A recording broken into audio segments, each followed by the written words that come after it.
வணக்கம் மக்களே! இந்த வீடியோல நாம என்ன பார்க்க போறோம் அப்டின்னா, எதையுமே ஈஸியா கத்துக்கிறதுக்கான 5 ஹேபிட்ஸ பத்தி தான் பார்த்துக்க போறோம். 1 ஆக்டிவ் ரீகால் செயல்பாட்டு நினைவுகூரல். புத்தகத்தை மீண்டும் மீண்டும் படிப்பதற்கு பதிலாக நீங்கள் கற்றவற்றை நினைவில் கொள்வது ஈஸி. ஒரு பாடத்த படிச்ச பிறகு புத்தகத்த மூடிட்டு, அதில இருக்க இம்பார்ட்டன்ட்டான பாயிண்ட்ஸ் எல்லாம் நீங்க நினைவுல கொள்ளுங்க. ஏன் இது பயனுள்ளதா இருக்கும் அப்டின்னா, இது நினைவாற்றலை மேம்படுத்தும். மேலும் நீங்கள் புரிந்து கொள்ளும் இடங்களையும், புரியாத இடங்களையும் காட்டும். இடைவெளி மறுப்பும் ஸ்பேஸ்டு ரெப்பிட்டேஷன்.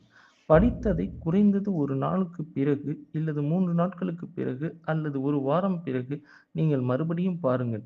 ஏன் இது வேலை செய்யும் அப்படின்னா, இது குறுகிய நினைவுல நாம வச்சிருக்கத நீண்ட நாள் நம்ம நினைவுல வச்சுக்கிற உதவும். ரொம்ப நாளைக்கு இது மெமரி பவர்ல இருக்கும்.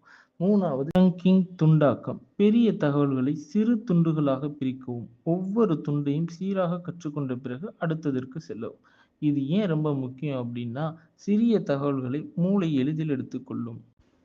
4வது டீச் வாட் யூ லேர்ன். நீங்கள் கற்றதை பிறருக்கு கற்பிக்க முயற்சிக்கவும். புதிய கருத்துக்களை எளிய முறையில் விளக்க முயற்சிக்கவும். இதை 5 மேன் டெக்னிக் என அழைக்கின்றனர். ஏன் இது பயனுள்ளது? இது உங்கள் புரிதலை சீராக்கி ஆழமாக கற்றுக்கொள்ள உதவும்.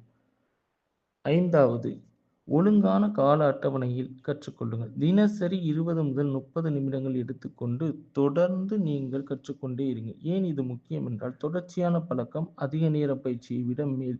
போனஸ் டிப்ஸ் கூடுதல் குறிப்பு. கவனச்சிதறல்களை தவிருங்கள்.